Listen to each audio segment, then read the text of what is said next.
প্রেম করা মানেই লস। আর আজকে আমি আপনাদেরকে একদম হাতে কলমে প্রুফ করে দেখাবো যে স্ট্যাটিস্টিক্যালি আপনি যদি বিয়ের আগে প্রেম করেন এটা আপনার জন্য একটা বড় ধরনের ফাইন্যান্সিয়াল লস প্রজেক্ট।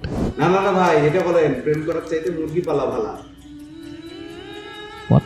দেখেন প্রেম করার উদ্দেশ্যটা কি হয়, যাতে করে আপনার পছন্দের মানুষের সাথে আপনার আলটিমেটলি বিয়ে হয়, রাইট? বাট আপনি কি জানেন যে অ্যাকর্ডিং টু ডেইলি মল বিয়ে হয় মাত্র 24% মানুষদের, বাকি 76 মানুষদের ব্রেকআপ হয়ে যায় এবং এভারেজ রিলেশনশিপের ডিউরেশন হয় 2 বছর 9 মাস।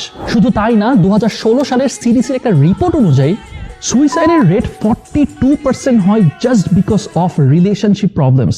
আরো ভয়ানক কথা শুনেন, দ্য ইন্ডিয়ান এক্সপ্রেসের তথ্য মতে 2021 সালে 18 বছরের নিচে শুধু লাভ অ্যাফেয়ারের কারণে সুইসাইডের সংখ্যা হয়েছে 1495। 2020 সালে অ্যাটলান্টিসে প্রকাশিত একটা জার্নালে পাওয়া যায় 60-এর দশকে ফার্স্ট লাভ থেকে বিয়েতে কনভার্ট হওয়ার পার্সেন্টেজ ছিল 70%, যেটা সময়ের সাথে সাথে কন্টিনিউয়াসলি ডিক্লাইন করেছে। 90-এর দশকে যেটা 50%-এ থেকেছে এবং 2023 সালে এসে এটা একদম তলানিতে ঠেকে গেছে।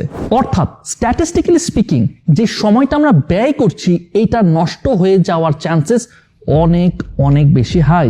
রিসার্চে দেখা গেছে যে প্রথম রিলেশনশিপের ব্রেকআপের হার 75%।